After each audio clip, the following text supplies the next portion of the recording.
Hi friends, welcome to Homemaking Mantra. This is Shanti. Welcome to Daily Vlogs. ఇవాళ video evening routine తోటి start చేద్దాము.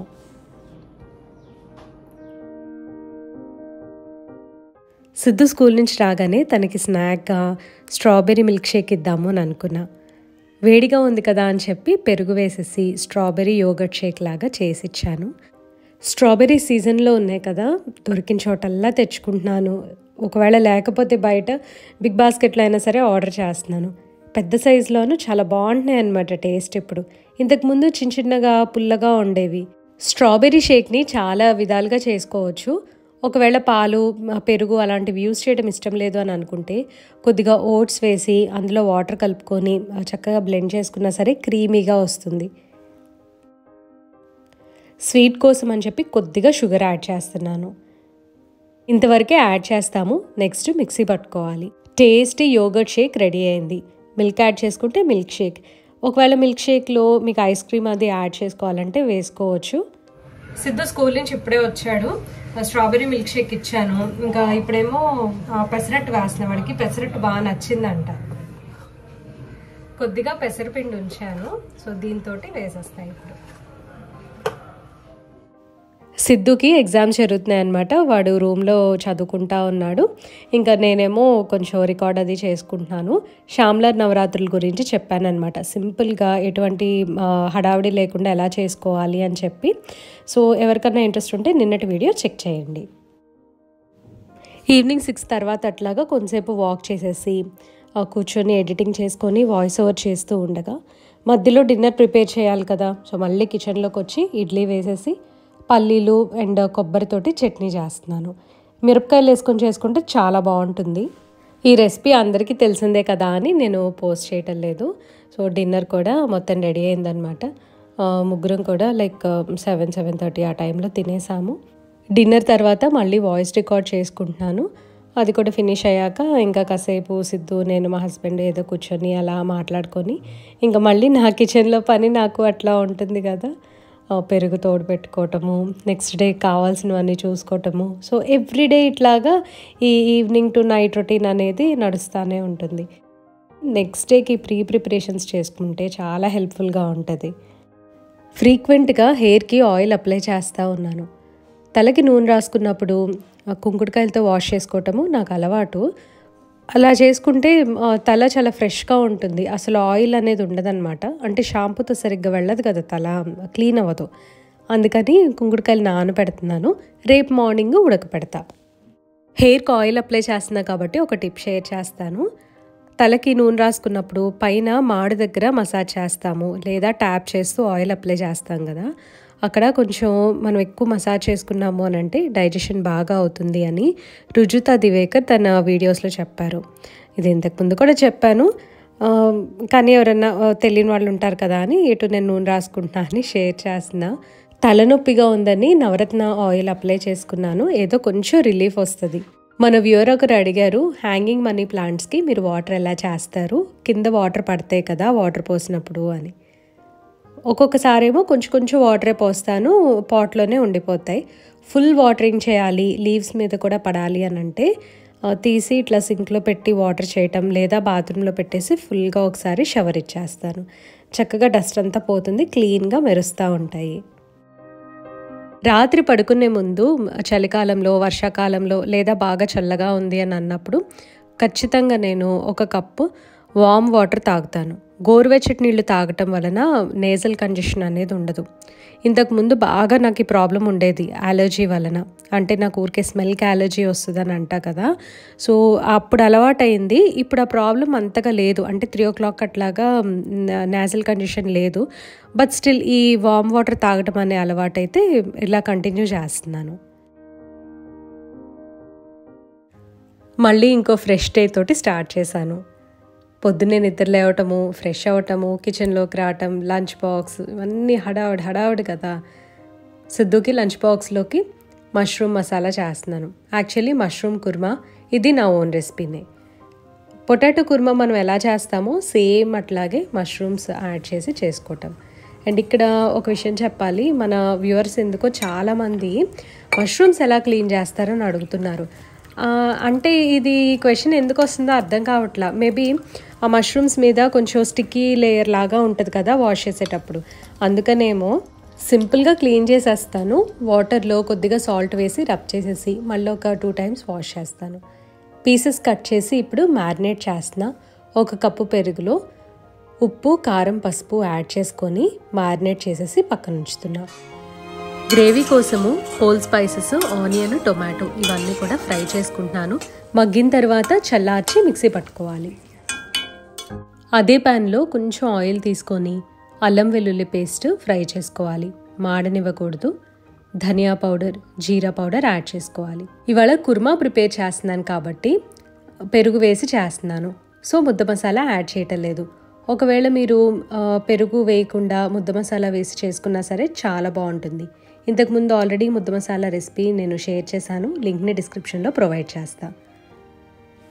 ధనియా powder, జీరా powder add చేసిన తర్వాత ఎక్కువసేపు అయితే ఫ్రై చేయకూడదు. జస్ట్ ఒకసారి తిప్పేసి వెంటనే ఆనియన్ అండ్ టొమాటో గ్రైండ్ చేసి ఉంచుకున్నాం కదా, ఆ పేస్ట్ వేసుకోవాలి. ఇదంతా బాగా మిక్స్ చేసుకోవాలి. అల్లం పేస్ట్ కూడా కలవాలి కదా. పచ్చివాసన లేకుండా చూసుకోండి. టొమాటోస్ పచ్చివాసన వస్తే కూర రుచి ఉండదు. మష్రూమ్ కర్రీ కలర్ఫుల్గా ఉండాలి అని అంటే గ్రీన్ పీస్ యాడ్ చేసుకుంటే బాగుంటుంది అని చెప్పి కొంచెం యాడ్ చేస్తున్నాను. నిన్న కామెంట్ సెక్షన్లో అడిగారు, గ్రీన్ పీస్ సీజనల్ కదా, మరి మీరు ఎలా యూస్ చేస్తారు, అంటే ఎలా స్టోర్ చేస్తారు లేదా ప్యాకేజ్డ్ వాడతారా అని. అది డిపెండ్స్ అండి. ఒక్కొక్కసారి మార్కెట్కి వెళ్ళినప్పుడు బల్క్లో తెచ్చుకొని స్టోర్ చేసుకుంటూ ఉంటాను. ఒకవేళ అది అయిపోయింది అనుకోండి, మన ఫ్రోజన్ ఉంటాయి కదా అవి వాడేస్తాను. ఫ్రోజన్వి వాళ్ళు ఫ్లాష్ ఫ్రీజ్ చేస్తారనమాట. అందులో ప్రిజర్వేటివ్స్ ఏ ఉండవు అని చెప్పి అని అంటారు. సో అందుకని మనం ఒకసారి తెచ్చుకున్న తర్వాత అవి వాష్ చేసి యూస్ చేస్తే పెద్ద ప్రాబ్లం ఉండదు. కానీ బయట మార్కెట్లో పచ్చి బఠానీ అని అమ్ముతారు కదా చిన్న చిన్న ప్యాకెట్స్లో, వాటిలో అయితే కలర్ ఉంటుంది. సో అవైతే యూస్ చేయొద్దు. మ్యారినేట్ చేసిన మష్రూమ్స్ కూడా వేసుకొని అవి చక్కగా బబుల్స్ వచ్చే వరకు ఉడికించుకోవాలి. మష్రూమ్ ఉడికితే చాలన్నమాట, ఎందుకంటే పెరుగు ఎక్కువ ఉడకాల్సిన అవసరం ఉండదు. తర్వాత కొత్తిమీరతోటి గార్నిష్ చేయటమే. ఇందులో గరం మసాలా వేస్తే టేస్ట్ మారిపోతుంది అని చెప్పి నేను వేయను. ఇది సేమ్ పొటాటో కుర్మా ఎలా ఉంటుందో అలాగే ఉంటుంది. ఈ కూర చాలా సింపుల్గా చేసుకోవచ్చు. టొమాటోస్ గ్రైండ్ చేసి వేయటం వలన ఆ కలర్ అనేది వచ్చిందండి. అండ్ కారం కూడా వేసాం కదా. పచ్చిమిరపకాయలు ఇవాళ వేయటం మర్చిపోయాను యాక్చువల్లీ నేను. పచ్చిమిరపకాయలు వేసుకుంటే కూడా బాగుంటుంది. సో ఇట్లాగా మంచి టేస్టీ కర్రీ ప్రిపేర్ చేసుకోవచ్చు. జీరా రైస్లోకి, చపాతీలోకి బాగుంటుంది. బ్రేక్ఫాస్ట్కి పోహా ఉప్మా చేస్తున్నాను. తాలింపులో ఆవాలు, మినపప్పు, జీలకర్ర, అల్లం, పచ్చిమిర్చి, కరివేపాకు ఇవన్నీ వేసి ఫ్రై చేసుకొని ఆనియన్స్ వేసి ఎక్కువ ఫ్రై చేయకూడదు. జస్ట్ అలా ఒకసారి తిప్పేసి పోహాని మనం చక్కగా వాష్ చేసి పక్కన పెట్టుకున్నాం ముందే. వాటర్ అంతా డ్రైన్ చేసేసిన పోహాని ఇప్పుడు యాడ్ చేసుకోవాలి. పోహా అంటే అటుకులు. పోహా ఉప్మా అంటారు కాబట్టి నాకు అలా వచ్చేసింది అనమాట. అటుకులు ఉప్మా యాక్చువల్లీ ఇది. పసుపు, ఉప్పు తాలింపులో వేసుకోవచ్చు, లేదా పోహా వాష్ చేసేసి డ్రైన్ చేస్తాం కదా వాటర్, అప్పుడైనా సరే ఒకసారి వేసి తిప్పేయచ్చు. లాస్ట్లో కొత్తిమీర, నిమ్మకాయ ఉంటే కనుక ఆలు భుజియా స్ప్రింకిల్ చేసుకోండి, చాలా బాగుంటుంది. సిద్ధు బ్రేక్ఫాస్ట్ చేస్తూ ఉంటే నేను లంచ్ బాక్స్ అదంతా కూడా ప్యాక్ చేసేసాను. Chapati and mushroom curry. Mushroom curry చాలా బాగుంటుంది, తప్పకుండా ట్రై చేయండి. మార్నింగ్ పొన్నగంటి కూర వస్తే తీసుకున్నాను. పొన్నగంటి కూర కళ్ళకి చాలా మంచిది. రేపు కుక్ చేద్దాము అని అనుకున్నా. మేబీ ఈవినింగ్ కానీ రేపు కానీ అట్లా క్లీన్ చేసేస్తాను. ఫ్రాతీ కాఫీ ప్రిపేర్ చేసుకున్నా. ఇది యాక్చువల్లీ స్లీపీ ఔల్ ఆ ఫ్రాతర్ తీసుకున్నాను. ఈ ఫ్రాతర్ 9.99 పడింది. నిన్న మన వ్యూవర్ ఒకరు అన్నారు ఇది ఎక్స్పెన్సివ్ ఉంది, వేరే ఏదైనా ఆల్టర్నేట్ చెప్పండి అని. క్వాలిటీ నచ్చిందండి నాకు, ఎందుకంటే వేరే అదర్ బ్రాండ్ కూడా వాడాను, అది చాలా త్వరగా పాడైపోయింది. యాక్చువల్లీ ఆ బ్రాండ్ కూడా నాకు గుర్తులేదు. దీనికైతే స్పీడ్ కంట్రోల్ కూడా బాగుంది. ఒకటే ఒక బటన్ ఉన్నా సరే కొంచెం లైట్గా ప్రెస్ చేస్తేనే స్లోగా అవుతుంది, కొంచెం బాగా ప్రెస్ చేస్తేనేమో ఫాస్ట్గా తిరుగుతుంది అనమాట. సో నాకు ఇదైతే బాగా నచ్చింది. ఇది ఎటువంటి ప్రమోషన్ కాదు, నేను ఒక 2-3 డేస్ నుంచి వాడిన తర్వాతే నేను మీకు షేర్ చేస్తున్నాను. ఫ్రాతీ కాఫీ నేను 2 డేస్ బ్యాకే నేను చూపించాను కదా, కానీ దీని గురించి అయితే నేను చెప్పలేదు. రాత్రి కుంకుడుకాయలు నానబెట్టా కదా, మార్నింగ్ లేవగానే అవి ఉడకపెట్టేశాను. సిమ్లో పెడితే చక్కగా ఉడికి మెత్తగా అయిపోతాయి. బాగా ఇట్లా కలిపేసామంటే జ్యూస్ వస్తుంది. అది మళ్ళీ కొంచెం వాటర్ పోసుకొని డైల్యూట్ చేసుకోవాలి. ఎక్కువ పలుచగా చేయకూడదు, మళ్ళీ ఆయిల్ పోదనమాట తల నుండి. తలకి నూనె రాసుకొని కుంకుడుకాయలతో స్నానం చేసేటప్పుడు పిండి పెట్టి కూడా స్నానం చేసేస్తాను. చక్కగా 2 పనులు నాకు కలిసి వస్తాయని అనిపిస్తుంది. ఒక్కొక్కసారి మనం ఫేస్కి ఆయిల్ అప్లై చేసుకొని పిండితో రుద్దామనుకోండి, తలకు కూడా ఆయిల్ అంటుతుంది కదా. ఇప్పుడు ఎటు హెయిర్ వాష్ చేస్తానని ఇంకా 2 పనులు చేసేసుకుంటున్నాను. కొద్దిగా బియ్యపిండి, శనగపిండి కలిపేసా, కొంచెం వాటర్ పోసి డైల్యూట్ చేసుకున్నాను. తర్వాత సెసమీ ఆయిల్ కానీ ఆలివ్ ఆయిల్తో కానీ ఫేస్, నెక్ అంతా కూడా బాడీ మసాజ్ చేసుకొని చక్కగా పిండి పెట్టి స్నానం చేస్తే చాలా ఫ్రెష్గా ఫేషియల్ చేసినట్టుగా ఉంటుంది అన్నమాట స్కిన్. ప్రతి వీక్ కూడా ఇది ఒక అలవాటు కింద చేసుకున్నాం అనుకోండి, లైక్ ఆయిల్ బాత్, పిండి పెట్టి రుద్దుకోవటము, స్కిన్ అయితే చాలా హెల్దీగా ఫ్రెష్గా ఉంటుంది. మనం చాలా ఖర్చు పెట్టి ఫేషియల్స్ చేయించుకుంటాం బయట, అవి నిజంగా బాగుంటాయి. అంటే పెళ్ళిళ్ళప్పుడు అట్లాగా మంచి గ్లో వస్తుంది మేకప్ వేసినప్పుడు. అది ఎంత బాగుంటుందో మనం వీక్లీ చేసుకుంటే ఇది కూడా అంతే బాగుంటుంది. ఆయిల్ మసాజ్ వలన డ్రై స్కిన్ వాళ్ళకి ప్రాబ్లం ఉండదు, కానీ కాంబినేషన్ స్కిన్, ఆయిలీ స్కిన్ వాళ్ళైతే 2 minutes మసాజ్ చేసుకున్న వెంటనే ఫేస్ వాష్ చేసుకోవాలి. లేదంటే శనగపిండితోనే ప్యాక్ లాగా అప్లై చేసుకొని ఒక 5 minutes అట్లా ఉంచుకొని తర్వాత వాష్ చేసేయచ్చు. లాస్ట్లో మాత్రము సోప్ తోటి వాష్ చేసుకోండి, లేదంటే పింపుల్స్ వచ్చే ఛాన్స్ ఉంటుంది. అలా మాకు లంచ్లోకి జీరా రైస్ ప్రిపేర్ చేశాను. Mushroom kurma and jeera rice combination చాలా బాగుంటుంది. అండ్ పక్కన పెరుగు, దానిపైన లైట్గా చాట్ మసాలా స్ప్రింకిల్ చేసుకున్నాను. Jeera rice, curd and chaat masala నాకు ఇష్టమైన కాంబినేషన్. సిద్ధు స్కూల్ నుంచి వచ్చిన తర్వాత వాడికి కొబ్బరి బోండం కొట్టేస్తున్నాను. బీబీ నవ్లో కొబ్బరి బోండాలు అవి తెప్పిస్తూ ఉన్నాయి ఈ మధ్య, లేదా మా హస్బెండ్ బయటికి వెళ్ళినప్పుడు తెస్తూ ఉన్నారు. 3:30కి చాలా వేడిగా ఉంటుంది, వాడు స్కూల్ నుంచి ఆ టైంలోనే వస్తాడు కదా. సో రోజుకొక బోండం అట్లా ఇవ్వచ్చు అని చెప్పి ఇంకా డైలీ తెప్పిద్దాము అని అనుకుంటున్నాను.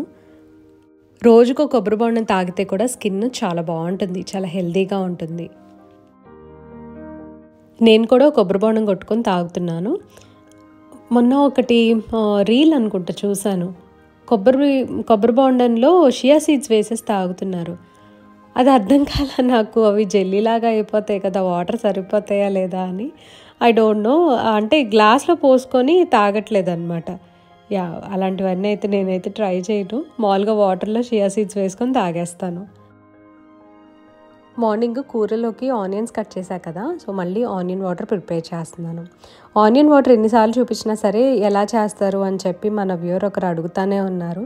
సో ఆనియన్స్ ఏం చేస్తానంటే ఒక మగ్లో కానీ ఏదైనా ఒక గిన్నెలో కానీ వేసేసి వాటర్ పోసి 3 days ఫర్మెంట్ చేసేస్తా.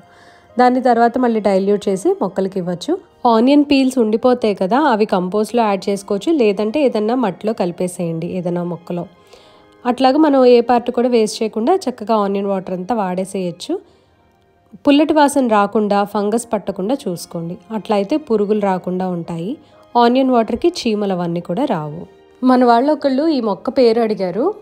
దీన్ని చైనీస్ ఆస్పారగస్ లేదా ఆస్పారగస్ ఫర్న్ ఇట్లా పిలుస్తూ ఉంటారు. ఇందులో కూడా బోల్డ్ అనే వెరైటీస్ ఉంటాయి. బుషీ వెరైటీ ఉంటుంది. ఇది వచ్చేసరికి ఇలా లైట్గా ఉంది కదా, అక్కడక్కడ లీవ్స్ కనిపిస్తూ ఉంటాయి. మెయిన్గా మన కళ్యాణ మండపం డెకరేషన్స్లో అట్లాగా ఫంక్షన్స్ అప్పుడు యూజ్ చేస్తూ ఉంటారు. ఇదిగోండి ఈవినింగ్ షియా సీడ్ వాటర్ తాగుతున్నాను. కాఫీ తాగలేదనమాట, ఇందాక కొబ్బరి బోండం నీళ్ళు తాగా కదా, సో షియా సీడ్ వాటర్ తాగేసి ఇంక ఇప్పుడు డ్రాయింగ్ స్టార్ట్ చేశాను. చాలా రోజులైంది ముగ్గులు వేసుకొని. ఈ అలవాటు మాత్రం తప్పించుకోకూడదు, నాకు చాలా ఇష్టం కాబట్టి మళ్ళీ స్టార్ట్ చేస్తున్నాను. సో దీంతో వీడియో క్లోజ్ చేస్తున్నాను. ఇంకొకటి టిప్ షేర్ చేస్తాను. మార్నింగ్ ఆయిల్ బాత్ చేసి శనగపిండితోటి ఫేస్ వాష్ చేసుకున్నా కదా, తర్వాత సోప్ అప్లై చేసుకుని ఫేస్ వాష్ కంప్లీట్ చేశాను. వెంటనే మళ్ళీ క్రీమ్స్ కానీ పౌడర్ కానీ ఏది అప్లై చేయకుండా అలా వదిలేస్తే న్యాచురల్ ఆయిల్స్ అన్ని బయటకు వచ్చి స్కిన్ చాలా బాగుంటుంది, హెల్తీగా ఉంటుంది. అండ్ నెక్స్ట్ డే కానీ ఈవినింగ్కి కానీ మంచి గ్లో వస్తుంది. సో తప్పకుండా ఇది ఫాలో అవ్వండి. కానీ సోప్తో వాష్ చేసుకోవడం అనేది కంపల్సరీ. ఈవినింగ్ ఒకవేళ బాగా జిడ్డుగా అనిపిస్తే కూడా లైక్ పడుకునే ముందు అలా ఒకసారి వాష్ చేసుకోవచ్చు. ఈ టిప్ మెయిన్గా ఎందుకంటే న్యాచురల్ ఆయిల్స్ అనేవి స్కిన్ మీద ఉంటే స్కిన్ మంచి గ్లో వస్తుంది అండ్ స్కిన్ హెల్దీగా ఉంటుంది, అందుకని షేర్ చేస్తున్నాను. ఆయిల్ మసాజ్ బెనిఫిట్స్ కూడా మనకు బాగా అందుతాయి. సో దీంతో వీడియో క్లోజ్ చేస్తున్నా అండి. ఇదండి ఇవాళ వీడియో. మీ అందరికీ నచ్చింది అనుకుంటున్నాను. నచ్చినట్లయితే లైక్ చేయండి, కమెంట్ చేయండి, ఛానల్కి తప్పకుండా సబ్స్క్రైబ్ చేసుకోండి. Thank you for watching. Thank you for your time.